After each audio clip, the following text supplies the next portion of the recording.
The National Innovation Competition, held every 2 years, was designed to be a catalyst for the development of creativity and innovation in Barbados by encouraging members of the general public to submit innovative products or service ideas for commercialization. One of the new and exciting prize-winning innovations which emerged from the National Innovation Competition is the Eagle Scholar Media Services, created by Jason Cadogan and Kevin Lovell. First, Jason is going to talk about what inspired the idea behind this creation. My children are the ones that inspire me to build Eagle Scholar. The reason why, well, my son's older one is 4 years old, the young one is 14 months. And 2 years ago, when I started to really build the program in earnest with Kevin, it was a case where, getting into the idea of being a father. And I think being a dad really raises the bar as a parent. You kind of ask yourself, what do I want to leave for my children? What kind of legacy I want to leave for them? And it really forced me to think, well, what can I build to help improve their lives, besides just the day-to-day things of providing for them and whatnot. So my children, for me, are my greatest inspiration for Eagle Scholar. And of course, seeing them, how they grow up and how they learn, the different ways that they learn. For example, my older one, Ben, he learns differently compared to my younger one, Jesse. So I asked myself, if they go out into the school system and they find themselves in a situation where they're being judged the same way and being assessed the same way, I believe I'd like to see an education system where they will be able to be measured according to the unique way that they learn. I want to give them as a gift, that opportunity when they finally get into the school system at the secondary school or the tertiary school level. And also, it's also a gift not just to my children but to the world, because I also teach part-time. I know the challenges that a lot of young people face in the classrooms today. And we want to build a system where they are being judged according to the unique way that they learn as individuals. You may be wondering where the name Eagle Scholar came from. The whole point is that it is psychology that defines how you succeed in the classroom, how you perceive yourself. For example, you can't expect to learn about the world until you begin to learn first what's happening in here and here. You have to learn about yourself first, about self-discovery. So as a part of the program, we have a cycle called the Eagle Cycle. It's a process where you discover about yourself. How do I learn? Who am I? What is the kind of contribution I want to make to the world? Once you've done that, then you're willing to understand the world better because you know yourself first. And then you can go in the world and be able to show the world, well, this is how I learn, this is how I see the world. And then when you do that, then the world gives you feedback. And you grow as a result. And it happens in a cycle, an iteration, happens over and over again. Kevin, how long did an educational system with so much to offer take to develop? We came to a realization that we were having difficulty with how we learned the stuff, how we were able to put it back. And what we had to do personally for each of ourselves was to change how we presented the information to ourselves to be able to learn it. So that meant that you took different visual cues, stuff like that, because you would sit down in the physics book and you were just reading the book and it wasn't working. So therefore, as you grew older, you went into college, you began to meet different people, you began to learn different philosophies, you put it all together. And both of us learned to teach, Jason and I. So, for instance, I graduated from school I've been teaching. My father, basically a long lineage of teachers in my family. So you would start dealing with students, and every student was different. But because you wanted the best for them, you started realizing that from the beginning, you were already starting to personalize education system for each person. So a person came, you found, well, he's not very good at writing, or she is not really good with the abstract concepts. Let's do some pictures, let's do some interaction. And you found that each person had different levels of how they learn on those skills. So if I could put them all together, then I could bring something that was complete. And what you found was that when a child or even a person was able to grasp it and pick, that their confidence rose. They became more interested in it and they began to pick up faster. Funny thing is that we use Eagle Scholar as a concept when we were in our mid-teens. Yeah, it's not something that we developed 2 years ago or 3 years ago. This has been 20 years in the making. It's just recently that we decided to turn it into a business. because we realized that for us, education, we like to learn, but for me, my mind is very visual. And everything I see in images. That doesn't gel very well with the mass education thinking, which is mainly literary and mathematical. So I wasn't really fitting the mold, but I wanted to succeed. So I have to discover, well, what works for me. And I express my way of learning through visual stimulus. So imagine being able to create a situation, a program where if a person is visual, allow them to see the world visually, master that language of learning. And then when that confidence that they have within them, their ego has grown, then they're able to challenge themselves with their weaknesses. I understand that this educational system is quite unique in that it offers many non-traditional interactive features. Can you outline what these are? Today, if you check, most of the time we're inside the classroom, 30 students, and the teachers predominantly have a chalkboard and they're writing up there. They may give out notes and stuff like that. So it's predominantly that you're just doing writing and a few diagrams. But have you ever realized that when you see everybody today, they're walking about with a smartphone, they're on their computers, they're interacting with everything that is there. So one of the key things about Eagle Scholar is that it is going to be an online program. So it is going to have those various interactive features, everything from being able to change what is going on there to interact. So let's put one example out this day. Let's say that you are doing moments and you're on the program itself. You can interact with it by twiddling it, by moving it, by seeing the results go back and forth. When you change the equation, it goes back forth. So you're seeing it from beginning to end. So you're gonna have your 2D pictures, you're gonna have your 2D interactive, you're gonna have your 3D and your 3D interactive. And not only that, but we're bringing modern culture into this fair. So for instance, you have artists out there from everything from sculptures to diagrams to the way the children like to learn. Cartoons, Dragon Balls, whatever it is, you can change the setting to how you want to be, customize it. Some of us do better when we have music for helping us to focus our minds. My stepson, one thing I find is that when he listens to his music, he's able to concentrate more and be able to grasp the material. I mean, no, this is an old-fashioned way, you know. Every time you come to learn, okay, no noise, no music, everything, just focus. But we realized that we ourselves, when we were doing it, you needed that because as the culture we go, everything around us has noise, has things like that. And music itself is one of the key fundamental factors in a person. You find babies dancing to the beat of a washing machine.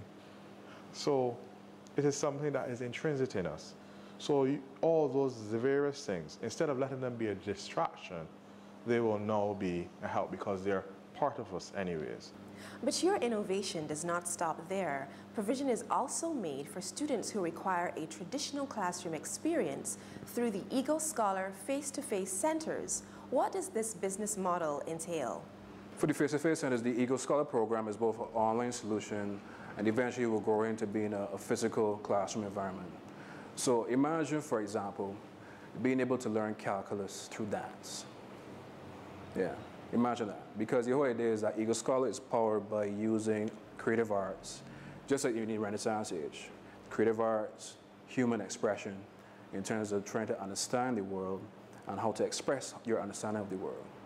It's also powered by the concept that academic success is not based on aptitude, it's based on psychology. Even Einstein would have said that everyone has ability. He would know because he had his difficulties at school when he was at that age. But of course, he proved the system wrong. And I believe that there are many Einsteins out there, again, who might not have been as lucky as he was. I think he was an exception because he was able to break the barrier in terms of how the mass education system worked, and how it didn't work for him. Others out there might not have been as lucky as Einstein, among others, right? But for the face-to-face centers, basically imagine being able to take any form of creative arts, again like the Renaissance age, and being able to express learning and life as you see in the classroom. So again, imagine trying to explain calculus through dance as a form of expression. Imagine being able to understand the anatomy of the human body by making models on a potter's wheel and clay, and firing it in the kiln. Basically using every form of human expression to explain the world and explain life. All right? Also imagine a classroom where a student comes to school and they can actually, instead of just learning a subject in isolation, they can pick a profession. I want to be a doctor for the next 6 weeks. Everything that they learn in the classroom at that level is filtered through that profession for that period of time. It's a model that has worked successfully in schools in the UK, but for us in the face-to-face centers, what we're trying to do is that we're trying to turn it into a franchise. Imagine having tens of thousands of schools, of these kind of schools all over the world. Imagine them as being after-school care centers or summer schools. The aim of Eagle Scholar was to build a system that would complement the educational system. There's a story of a young lady. She was in England, this is back in the 1940s, and she was very fidgety in the classroom. She was a big distraction to the other students and to the teachers. And the teacher asked the student to meet with the parent, with a specialist, because she believed that the child had a learning disability. And of course, the child met with the specialist, with the parent, and they went through some tests and whatnot. And the specialist asked the parent, the mother, to leave the classroom for a period of time. She just wanted to speak to the child on a one-on-one basis. And the parent left. And the specialist, all they did is just turn on some music, and the child got up and danced. And the whole realization is that the child did not have a learning disability. The only problem that the child had is that the only way that the child could learn was to get up and move and dance. That's how her brain processed information.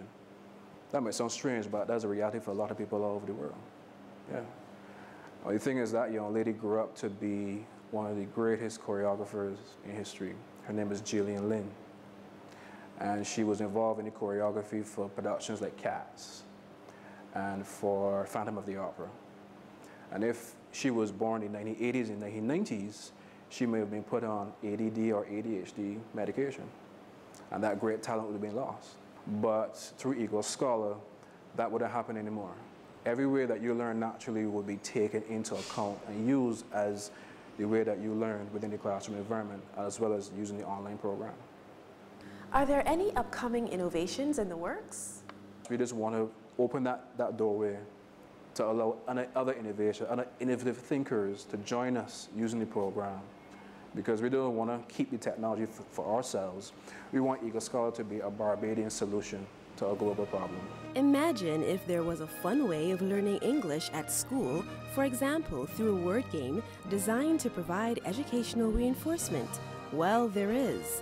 The World of Words game was designed by research scientist Dr. Harold Gibbs and uses entertainment as a technique specifically for the teaching of English in schools. The inspiration came from one of two things. Firstly, I had some downtime on my hand, so I decided to use it wisely. And secondly, it came out of a habit. I am in the habit of reading the dictionary. Many people don't read the dictionary, but I read it like if you're reading a book. So it's on that basis that I decide, you know what? Words can be created from smaller words. For instance, if you have heat, beat, meat, rather, those are words that can be broken down into two separate words. H-E-A-T is heat, and so on and so forth. But when I started out, I realized that in order to make sense of it, out of it, you would have to do more than just put two words together to form a bigger word. In other words, that would not facilitate the entire game structure. So I had to use hyphenated words, upside down, inside out, etc. And that's where the challenge came around, because first of all, you have to find a name for it. And I came up with the name hyphenation. But hyphenation doesn't really catch you that way. So then in tinkering with the names, etc., I came up with this word, World of Words. And if you can see, it's like, whoa, And so said, so done. The World of Words game, which goes by the acronym WOW, already has more than 7,000 words formed from simple words during the modeling stage of the board game. But in the construct was difficult because it's not one of those things that you can put down and come back to later. Because even if you put it down and come back to it later, you will have to start from the beginning again and go right through it. I mean, because you're compiling words. And so my task was to do it all in one go. And it took me the better part of 4 days, which is 96 hours straight, night and day. The game's main aim is to teach children how to recognize compound words constructed from simpler prefixes and suffixes. At the competition level now, because I intend to use the game, promote the game basically using competitions, like inter-school competitions at a national level, that is where the child is supposed to become more witty. It is not only about forming words at that stage, but also you can block the other player from forming words. You understand? Because there's certain smart things about it that would allow you to do that once you get over and accustomed to the game. If you had a word like sidereal, that's a word you don't normally come across in everyday life, but it is just side and rail combined to form sidereal. So once you see the makeup of these words, then complicated words would be like cake, as the youngsters would say. Although World of Words is primarily meant to target children in the 8 to 18 age group, are there other members of society who may also find the game appealing? It's also a recreational game. And when you look at it, I target school children, yes, primarily, but also it can be used in penal systems, children's homes. It can be used for geriatrics to occupy old people's mind, I mean, so that they're still active mentally. It is similar to Scrabbles in that you're constructing words, but the difference is that Scrabble uses letters, whereas WOW uses words. The only letter that you would find in WOW is like I and A. Without a doubt, Dr. Gibbs, English was my favorite subject at school. Can you show me how it's done? I'd love to learn the game. These are the lead chips, equally spaced on the board. And in order to add some versatility, you can use the bag of chips because it has about 600 chips. You can use the bag of chips and select randomly 8 new chips every time you play a different game.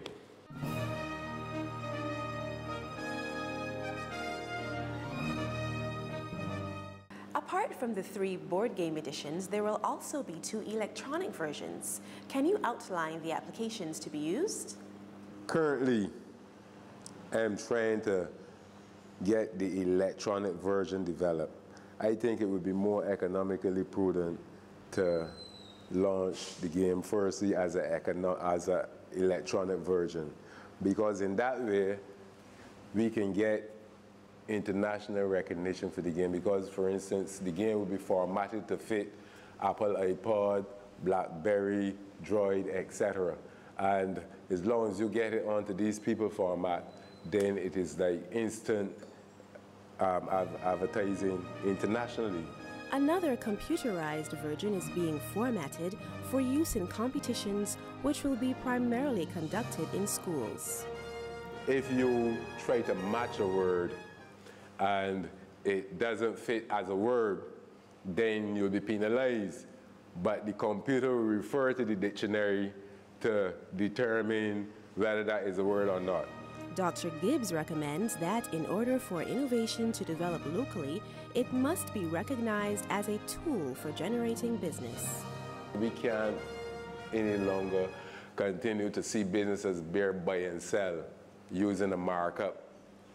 We have to be creative because we have to be more competitive, and so we have creativity means you're creating a niche, and these things are necessary.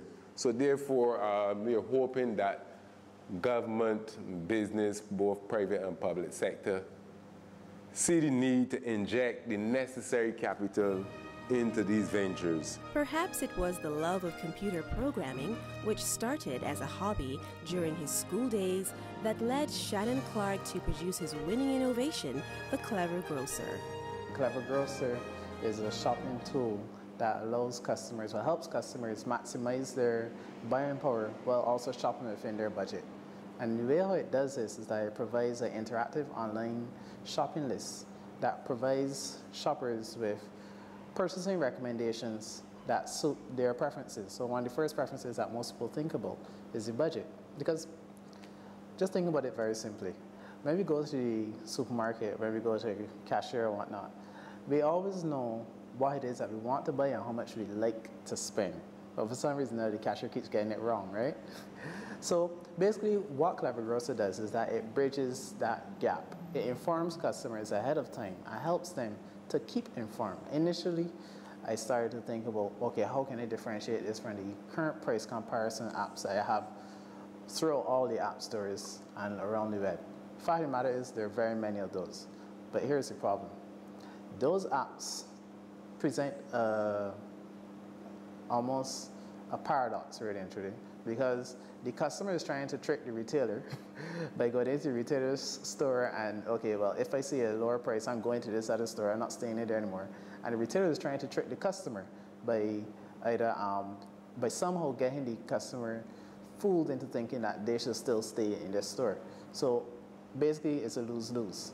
So what Clever Grocer is really focusing on doing is helping it become a win-win, so that the customer gets the information that they want, so that they are reassured that they're actually getting value for their money. And the retailer, now for the very first time, is actually able to engage the customer before, during, and after their shopping experience. And that's gold to retailers, because their current business model depends on customers actually going into their stores. And through the research I've done, even now, and even with the growing trend of mobile devices, people are still most comfortable actually making the purchase when they get into the retail store, compared to doing it completely online or doing it completely online or doing it completely remote. People want to see what they're buying. The benefit about the Clever Grocer is that soon consumers will be able to access it on their mobile phones during in-store shopping. If the retailer wants to reach out to you, or if you, in fact, want to reach out to the retailer or reach out to other customers, if you want to investigate a brand, if you want to report something, you have a concern. The whole thing about customer empowerment is that customers should feel like if they're actually part of it and they're not just being swept up into a system. And while it may not be the usual thing to think, this is actually to the benefit of retailers. Because the fact of the matter is that they want to be able to get the pulse of the customer and understand what is it the customer is willing to buy, and how can they understand the customer's behavior in order to nudge it a little bit. Because customers don't mind that. That's what happens in an active business environment and an active consumer environment. Clever Grocer is currently undergoing additional feature upgrades as a result of overwhelming customer feedback. What I'm doing right now is that when you're actually using the shopping list, which is when you're crossing it off, you can change the price if you notice that the price in the store is different. So customers now have a means of actually reporting information back to the system. And once they do that, then they can share information across it. Special versions of the software will be made available to the Ministry of Commerce and Trade, as well as the Fair Trading Commission. What that is actually another section of Clever Grocer. Is actually going to be a dashboard that the ministry can use to actually monitor and observe different trends. You'll notice that they've been doing this for a couple of years. And imagine that data. What you have right there is the prices of these individual items across various categories, not only the basket goods, because they've actually recently expanded it since like June, July. They're covering healthcare and different products as well. But it's not just an average retail index that they do overseas. And that's why I consider it to be so innovative, because they're showing the actual stores, the different outlets of those stores, in their different locations, and you have it tied to a specific date. So imagine what you can do with that. Now you can actually see the complete variation of the prices, and then you can also get an idea of, okay, this is this price of these items, and this is the availability of these items within these different areas of Barbados. And we know that there's different demographics throughout Barbados, sometimes tied to the area. So what I'm doing is that I'm providing a dashboard that will make it very easy for the government to, the ministry representatives to visualize this information and make use of this information. On the simplest basis, they'll be able to enter their information directly into the system rather than having to utilize Excel or any other more traditional method of data collection, etc., and they'll be able to do it via their mobile devices. But the real power of it is that they'll be able to visualize this information and analyze it.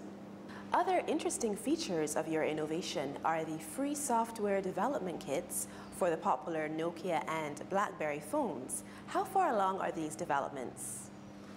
The Nokia platform I really put on the back burner because, as well, most people know, Nokia has changed almost completely within the last 2 years or so. And so has the BlackBerry actually, but currently people are still, there's still a certain connection to BlackBerry, at least within the Caribbean. It's fading very quickly, but there's still some. But those things are in testing as well. They're a bit more preliminary than the web version, which is what I wish I could get out as quickly as possible. But these things take time. And anything that is worth building, in my opinion, takes time. What is your ultimate goal for the Clever Grocer? Outside of whatever success I may have in terms of financial or even assisting persons in terms of actually saving some money and getting value for their money and helping retailers actually understand the value of this platform, which I'm actually pretty excited to see that some of them already do.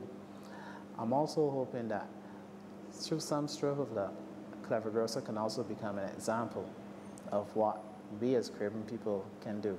The National Innovation Competition is based on the premise that innovation must become part of the consciousness of Barbadians if we are to become more competitive and make use of opportunities to improve our country both socially and economically.